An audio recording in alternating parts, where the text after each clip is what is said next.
In the journey of individuation, the path to becoming your true self, not all companions are meant to walk with you. Some people are not simply detours, they are derailments.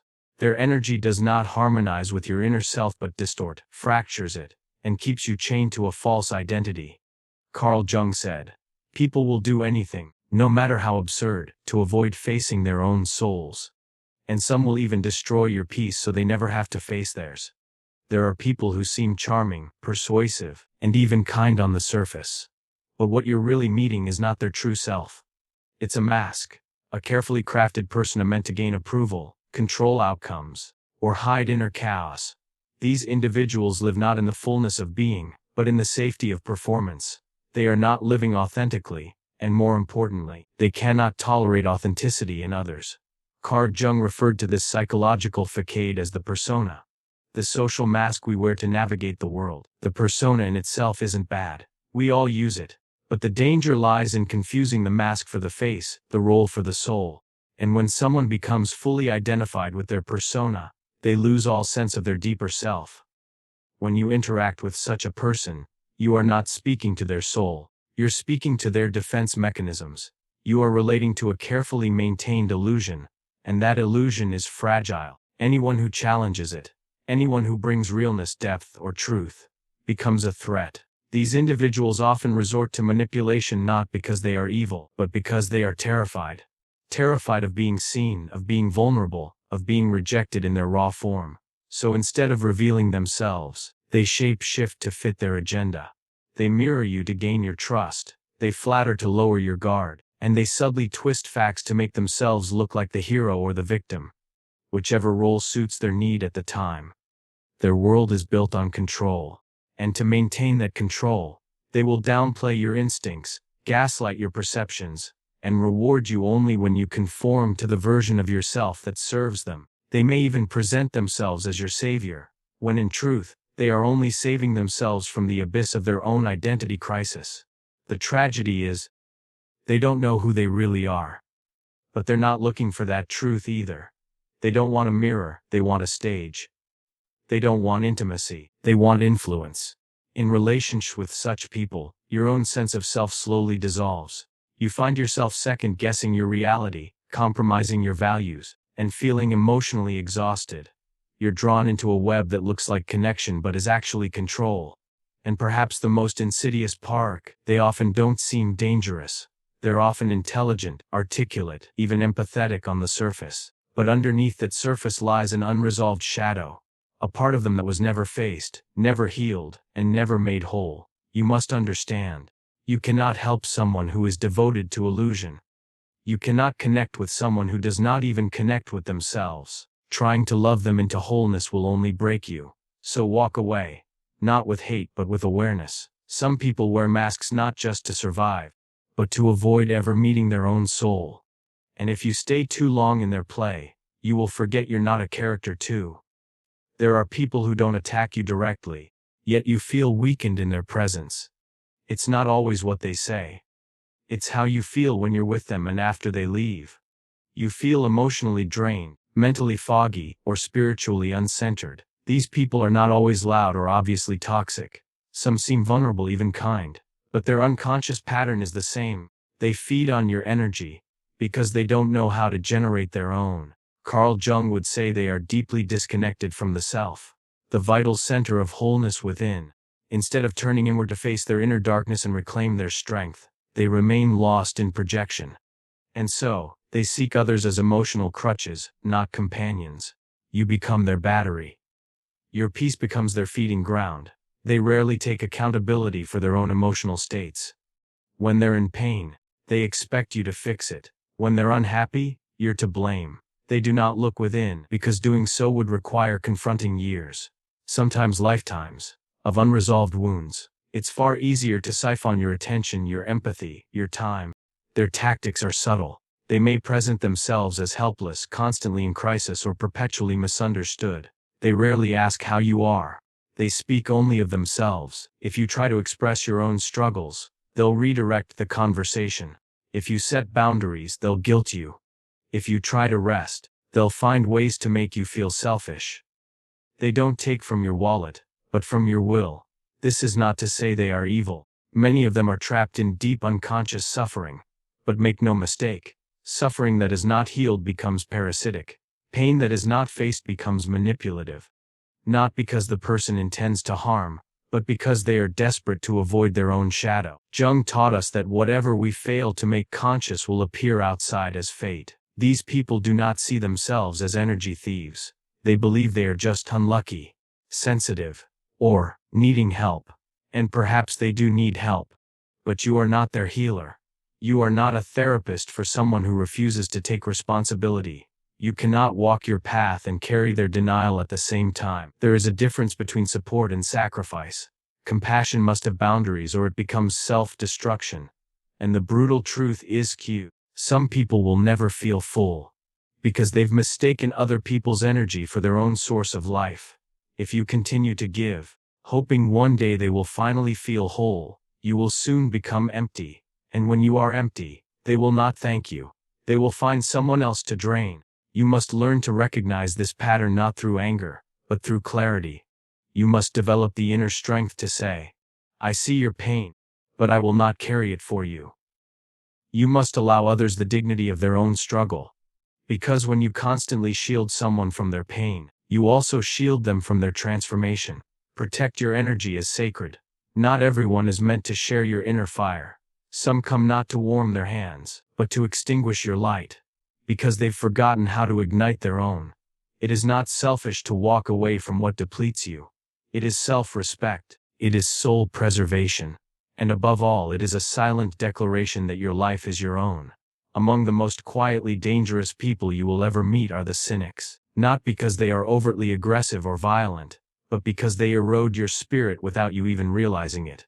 Their weapon is disbelief. Their armor is sarcasm.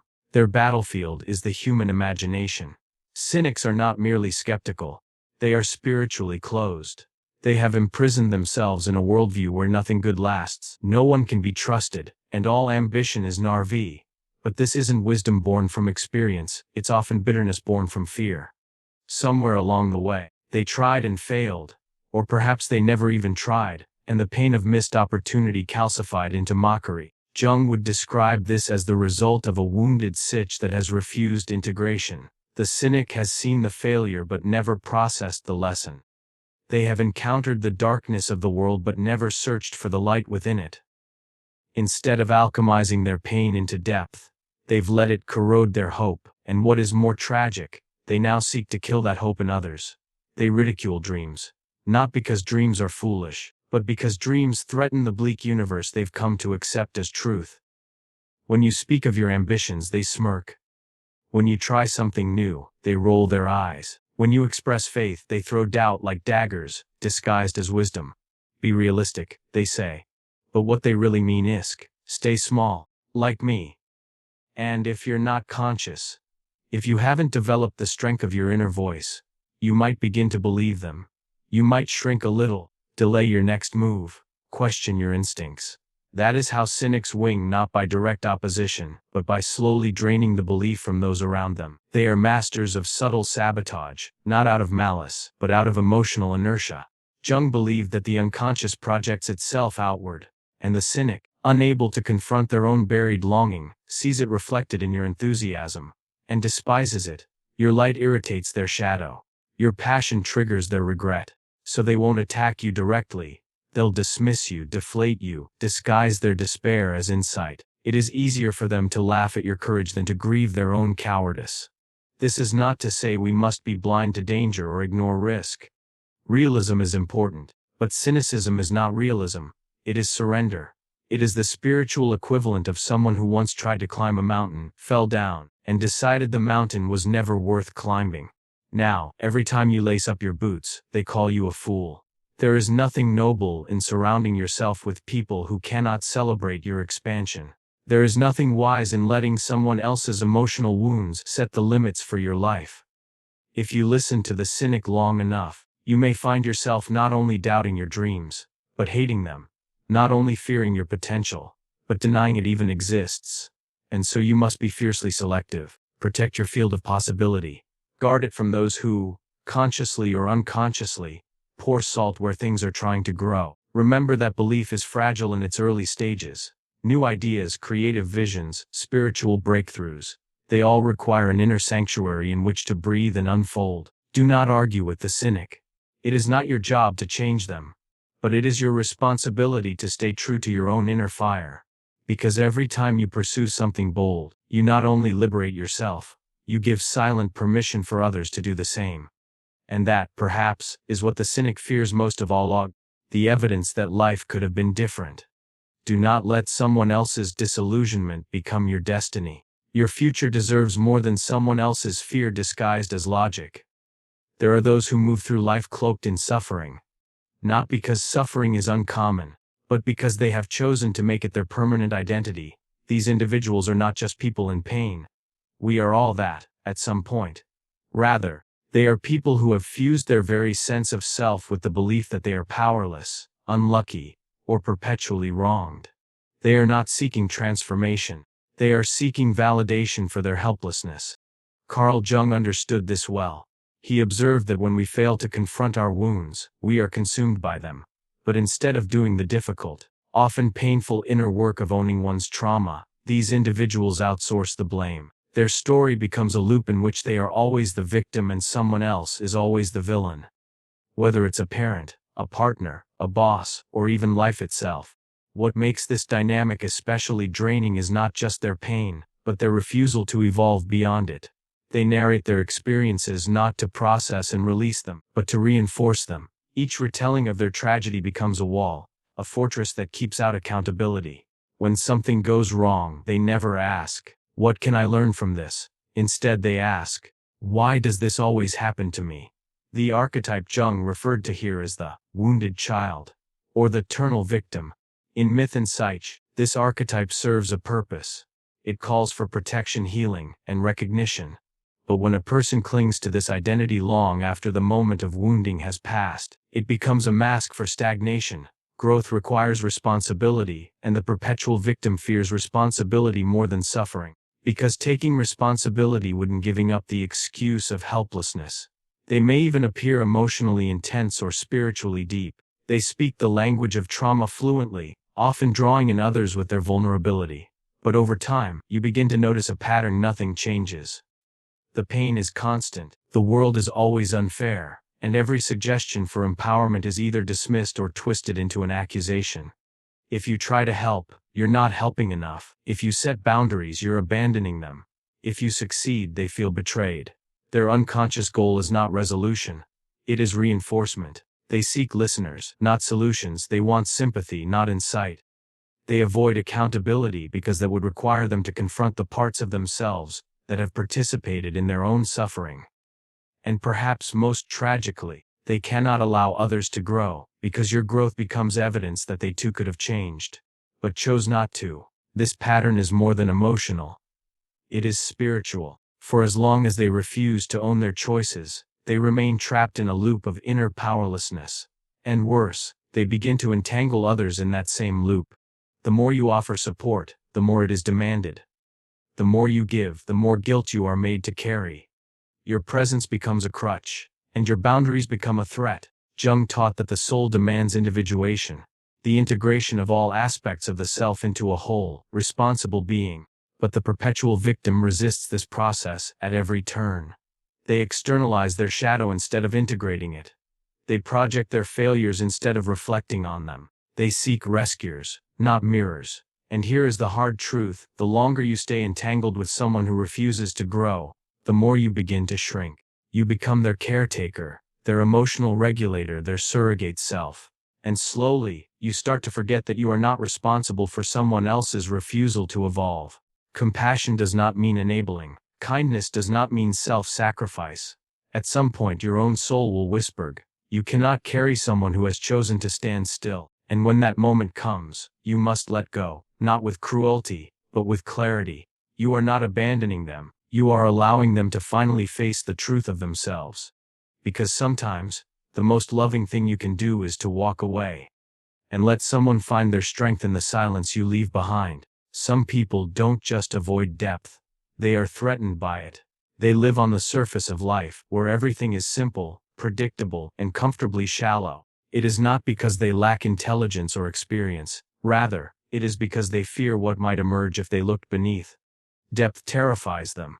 Not because it is dark, but because it is real. These individuals are often outwardly successful, socially adept, even well-liked. They speak in popular opinions, cling to appearances, and thrive on small talk. They keep conversations safe, opinions superficial, and emotions tightly contained. But what they truly fear is the chaos of the unconscious, the raw, messy material of the human soul that cannot be neatly packaged or controlled. Carl Jung believed that the human psyche longs for wholeness, and that wholeness can only be achieved by confronting what lies beneath the surfacing, the shadow, the archetypes, the forgotten truths. But the soul-flattener avoids this confrontation at all costs. For them, the unconscious is a threat, not a wellspring. They do not wish to explore the deeper layers of life, because they have spent their entire existence trying to escape them. When you bring insight, they offer dismissal. When you reveal vulnerability, they become uncomfortable. When you express a longing for meaning, they respond with jokes, sarcasm, or the deadening weight of realism. You'll often find that they reduce the profound into the practical, the poetic into the plain, the sacred into the shallow. In their world, dreams are nonsense, art is indulgent, spirituality is irrational, emotional depth is too much. They may call themselves realists. But what they really mean is this: they are afraid to feel too deeply, to think too widely, to risk touching the unknown parts of themselves.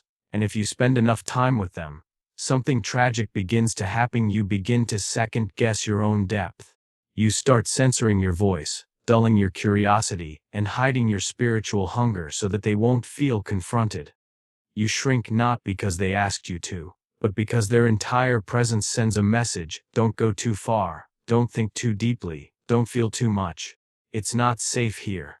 But what is unsafe for them may be sacred for you. You are not meant to live in a world of flatness. You were not born to stay at the surface of yourself. The soul is an ocean, not a puddle, and anyone who insists you stay in shallow water is not protecting you.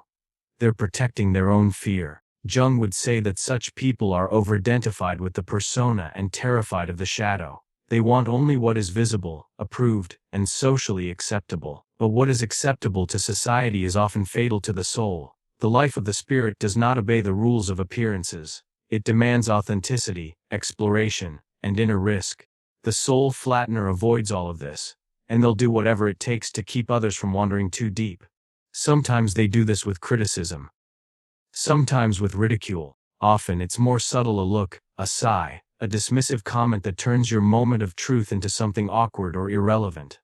Over time, you begin to internalize the message: this part of me is too much. This part of me doesn't belong. But here's what must be remembered: you are not too much. You are simply not for people who fear the very things that make life meaningful. You must choose your company with care. Find those who do not fear silence. Those who can sit with pain without fixing it. Those who can hold mystery without trying to explain it away, because these are the ones who will not flatten your soul. They will witness it. Walk gently away from those who demand simplicity when your spirit longs for complexity. Your inner world is not a soundbite. Your emotions are not liabilities. Your questions are not problems to be solved, but doorways to a deeper, more awakened life. Some people fear depth because it reminds them of what they've buried. But you are not here to bury yourself to make others feel comfortable. You are here to dive, to unearth, to become. And so, protect your soul from those who only want to skim the surface. Because the ones who fear depth will never know how to hold your truth when it finally rises to the surface and begs to be seen. Carl Jung taught us that to become who we truly are, we must shed everything false, including false relationships. Sometimes, letting go of the wrong people is not cruelty. It is clarity. It is the beginning of your true psychological freedom. Who looks outside dreams, who looks inside awakes. Carl Jung: stay away from those who block the door to your awakening, because only in solitude, or with the right souls beside you, can you become who you were meant to be.